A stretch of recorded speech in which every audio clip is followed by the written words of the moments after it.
Hello guys, I'm back. I'm so excited to be back, and today's episode about everything I learned from speaking to 15 of one of the best dyslexic advocates I know of, and these are all the speakers about the summit. And here's a summary of quick things I've learned about hosting this amazing summit that I've been so excited to create for you lot.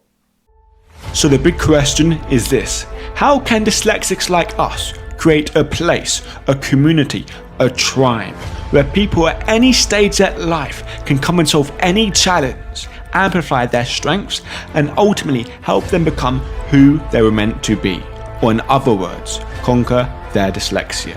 That is the question, and this show is the answer. My name's Theo Goff, and welcome to the Conquering Dyslexia podcast.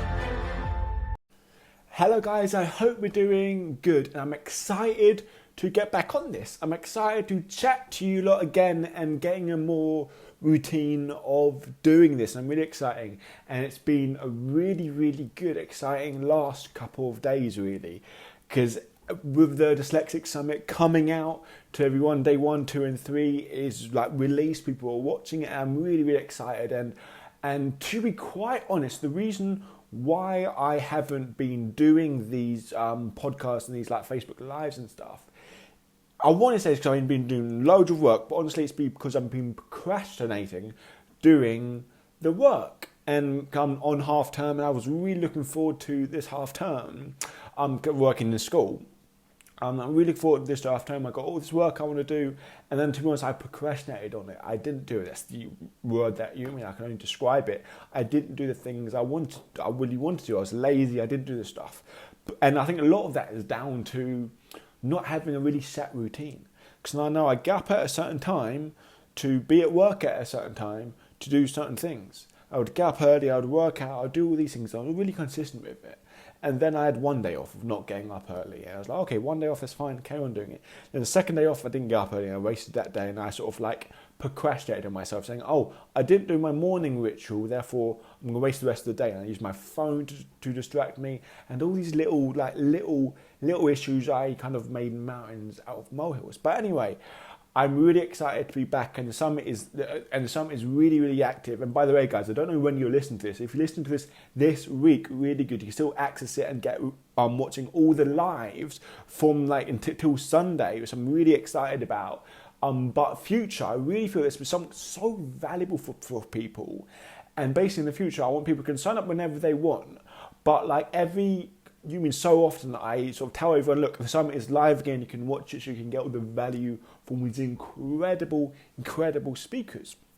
And what I want to talk to you today is about the speakers. What I want to talk to you today is some things I've learned to check to 15 plus 16 of one of the best dyslexic speakers I know as dyslexic advocates, all in the different areas. Because I sort of wrote it down before talking here about talking about dyslexia itself, about parenting, about being in the education system, about being in the work environment, and how they all represent their own unique challenges, and what are the common solutions to that.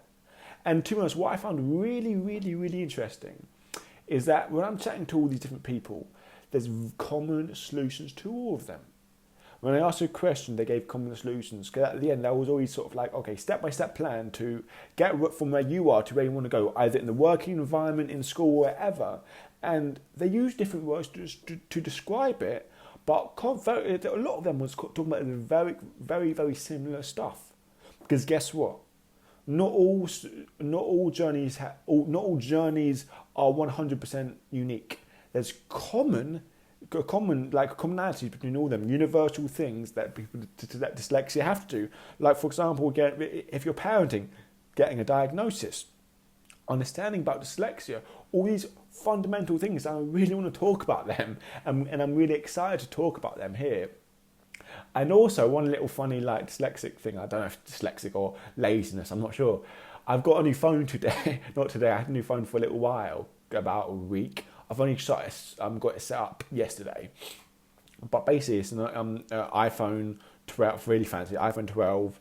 It's funny, I got iPhone 12 Pro, because I thought I got iPhone 12, a 12 Pro. I don't normally get nice things, but I think of this as like a business expense because it's got a very nice camera on it compared to the old one I have. It's like, okay, this is my business expense. This is why I can spend the money on it. And I thought I was getting an iPhone 12, iPhone 12 Pro with a nice camera. So I thought that's what I was getting. So I got that. It came in. It came. I was like, wow, this is a big phone. And I thought, I thought this was a big phone.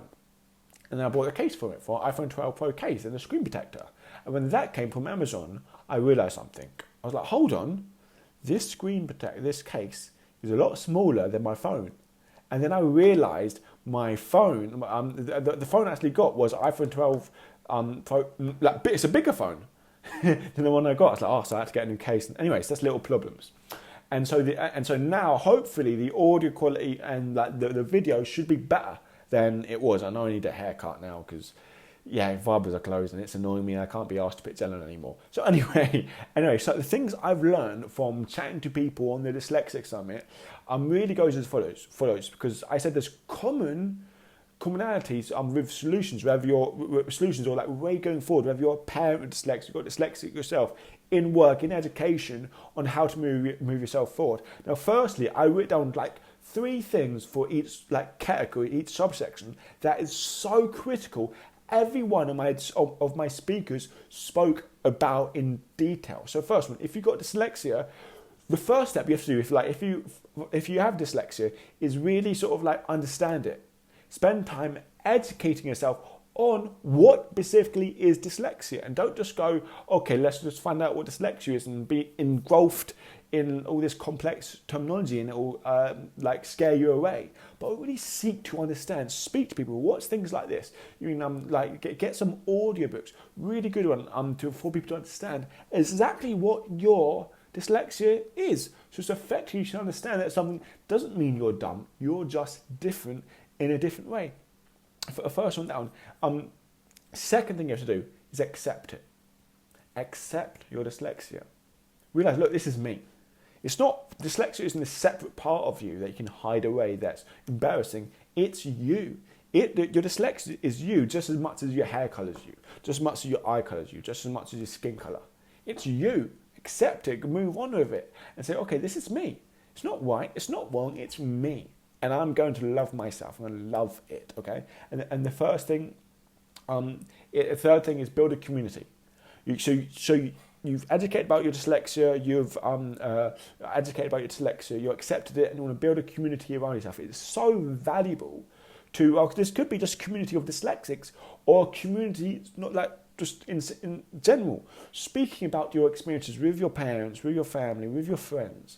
And maybe a lot of us haven't really spoke about our dyslexia to our family ever, so it might feel a bit awkward. In that case, get a new community, build something else, so you can speak to them about dyslexia. So that's like, now this is universal. Whether you've got dyslexia early on, you found dyslexia when you're 50 years old, those 3 steps are so fundamental. So that's it. When you're parenting a child with dyslexia. Now, this is something I've learned from them. And I've learned things from my mum, learning things from other people, but I haven't got a child with dyslexia, so I'm learning from everyone else. The main 3 things I learned for your parent is work with the schools. Now, how do you work with the schools exactly?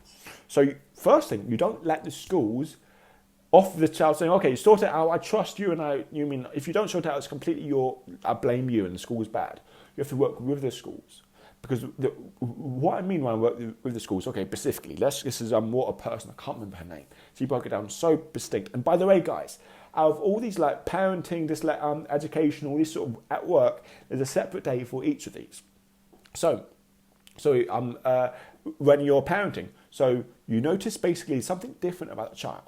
You know, if you're saying, okay, they're learning differently, they're sort of like, they're not quite as progressing as much as everyone else.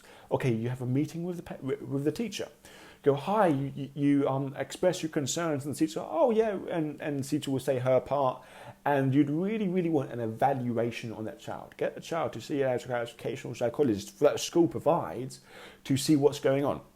And basically, your goal within the first meeting, you say, hello, you express your concerns, and then before you leave that meeting, you schedule another meeting with that teacher to move forward. Now, the earlier you do this, the better. And when you schedule a meeting, for the next time you can see that teacher, you build up evidence for what do you go and base evidence for, like, your concern. Evidence, basically proof that your child's struggling in these areas. Homework papers, things that they do. Say, see, my child's finding it really hard to read and write. And you keep on doing that. Second meeting, okay, then do it third meeting, fourth meeting, and fifth meeting. And you keep on being consistent. Because if you keep on showing up, the teacher's like, okay, I better move my arse here. I better put things in place and progress. And that way, I have an evaluation. The evaluation might say, oh yeah, there's these things. You can get evaluation or a diagnosis. You can really push for, like, evaluation. I believe it's different depending on where you live in the world. Evaluation kind of say, oh yeah, your child has specific learning.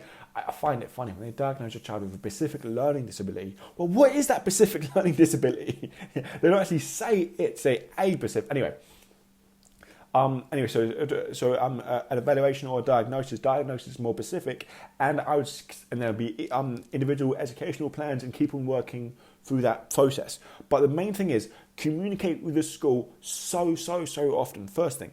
Second thing is teach the child to be a self-advocate. The child is not crippled about dyslexia. The child does not stop them because they got dyslexia. Teach a child to be self-advocate. Teach a child to say, when the child doesn't learn something, pick their hand up and ask. Teach a child to say, look, you can do this. You're as smart as everyone else. It's different for you. You have to find different ways that work for you. In learning, you have to work a lot harder, and a lot of things will be harder for you to learn. But it doesn't mean you're any less smart and you're in any way incapable to do things. And you teach a child to be a self-advocate. Teach a child to ask for help when they need it. This is one of the most important skills they need by far. Get them to sit on all the meetings when you discuss their individual educational plan, when you're talking about the child's learning progression. You get the child in there, and you want the child to have a voice. Doesn't matter what age they are. Therefore, as time progresses, they feel more able to deal with their dyslexia going forward. Such critical. Third thing is the third thing is really to kind of like follow their passions. As a parent, like, it's so easy. Like, I understand it's so stressful as a parent. You think you've done something wrong, and there's all this pressure on you, emotion that you put on yourself, thinking, have I failed my child? And what you really need to do is, focus on the child's passions. Focus on what they're interested in. The best thing I found my mum done is she put me in boxing. I didn't like boxing at the start. I was still an awkward, shy kid. I couldn't say my name, Theo, so everyone called me as Alex. I would never speak there all the boxing session for years and years and years. But it picked me something else to focus on rather than the fact that I was failing in English, reading and writing. So find your child's passions, and even if they don't have a clear passion right then, test things. Okay, try this. Do they like Lego? Do they like this? Do they like that? And test it, and going out, especially going for some club, in some sort of sport, I would recommend being one of the best things. But help the child, encourage all their little passions, all their little interests, encourage them to go deeper on all of them. And that will really, really, really help them, okay? Now, with the education, if you're going through education yourself, here's the main three things. Doesn't matter. I spoke to a 10-year-old kid. His name's Colt. A 10-year-old kid, amazing guy, on the summit. He's 10 and he's got dyslexia, and it's so cool what he's saying. But basically, because I spoke to Jade, I think her name is. She's in university as well with dyslexia. So there's these two ends of spectrum. There's sort of like lower, not lower class, lower level education and high level education. And yeah, I think there's slight nuances in how you do things, but I think I think that the principles are still the same. So a lot of people say when they going through school as dyslexic, realize this: there's a light at the end of the tunnel. This ain't gonna be life forever. There's a light at the end of the tunnel, but you have to go and get there. You have to work for that light. You have to keep on moving forward. Don't give up on school. Keep on moving towards that light at the end of the tunnel. Keep on pushing yourself to do that thing, to work towards that little goal. Your second thing is that realize that you aren't dumb in any sense of the word. The biggest thing that stops people like in school is they believe they're dumb. They believe they can't do things. Realize that you aren't dumb by any means, by any sense of the words, and you just have to progress. You just have to keep doing it. Find what way works for you, okay? And I'll talk a few more about these things. So find what ways work for you. Like this is especially for higher education. Find what way. When I said find what way works for you, go out there, because in lower education, you mean years sort of like 1 to 12, 11. Your schedule is not that flexible. The way you're learning is not as flexible as everyone else. And that way you've got to be self-advocate, you've got to be your hand up, you've got to have meetings with the teachers after class, you've got to do so much more. But when it's higher education, you have basically a lot more freedom to study, to do what you want. And when you're doing this, do not follow the standard curriculum in learning. Do what works for you. And how do you know what works for you? You test. You go out there, you keep on going, you keep on testing until you find what works. I think something else is really important, self-advocate for yourself. Like we said in parenting, but so important in yourself. Be a self-advocate. When you need help, ask for help. But don't sit there at the back of class being nervous or being a shy kid and sort of like not wanting to put your hand up in case you might be wrong, in case people might laugh at you, not wanting to ask the question that other kids might think is stupid. Be a self-advocate. Do whatever it takes for you to learning. I always say, your learning is your responsibility. It's not anyone else's responsibility. And finally, learn what accommodations you can have for tests.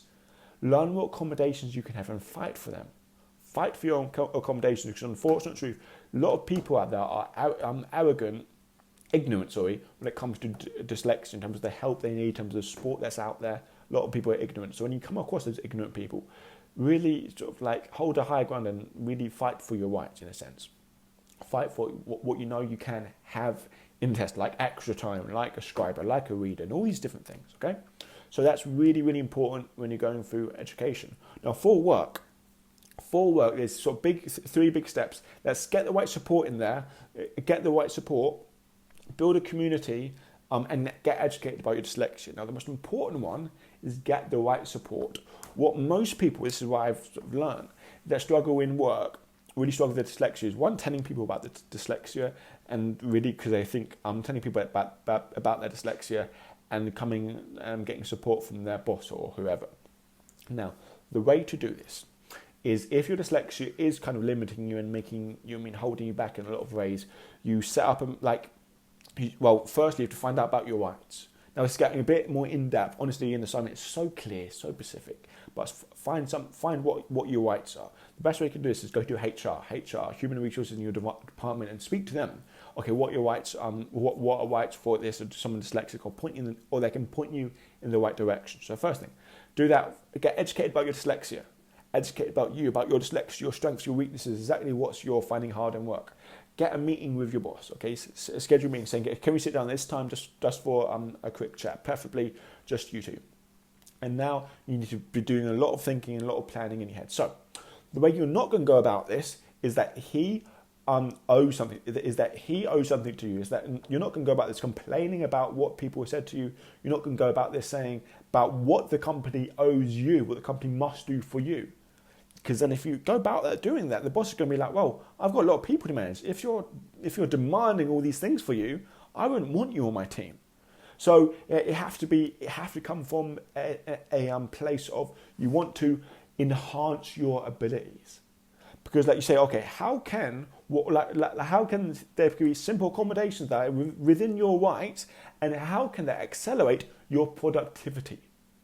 And basically you plan all this. Okay, these are accommodations that are in my rights that I can have that will enhance my productivity. And you plan this out all in advance, and then you have a meeting with the boss, and then you say about your struggles. You can say about your dyslexia, about your struggles. Say about, okay, these accommodations that I would ask for, and say exactly how you can progress in your work. About how much more productive you will be. And they explain it really, really good in the summit about exactly how to phrase it and what to start off first. You start off basically with speaking about how you can do better at your job. And the boss is like, yeah, I want to hear that. I want to see how you can do better at your job.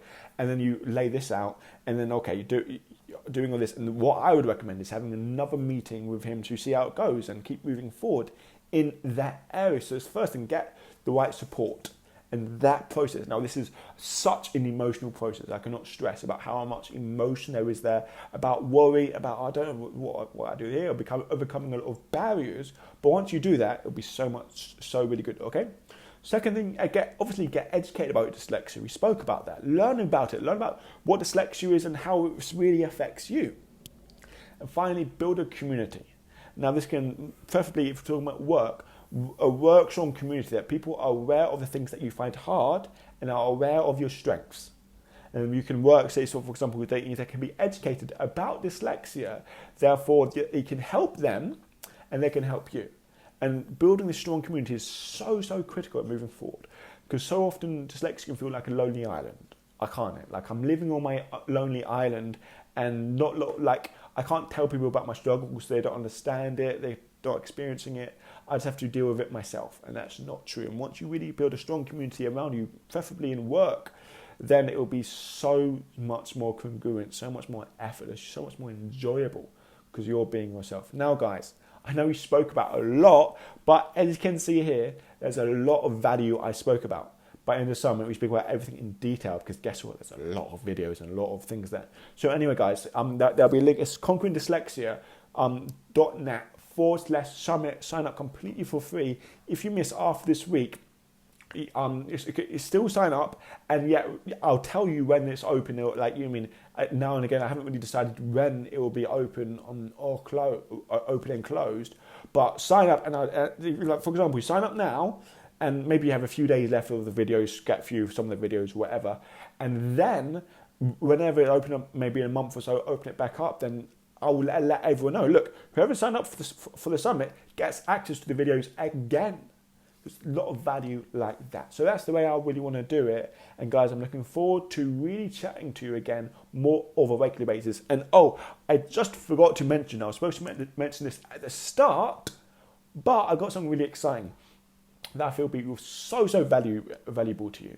Is that after summit, I contacted all these different speakers, and a lot of them I done Instagram lives with, speaking about parenting, education, their own stories. And as we're doing them, I'm like, wow, this is so valuable. So I'm getting all the recordings I can from my Instagram lives, and I'm posting them here on this podcast. So the next few days, you'll see all these new podcast episodes from me, basically speaking to who's speakers on the summit. So it gives you a little taste of the value that's added completely for free there. So anyway, guys, you have that to look forward to, and I hope we're doing all right. I see you guys later soon.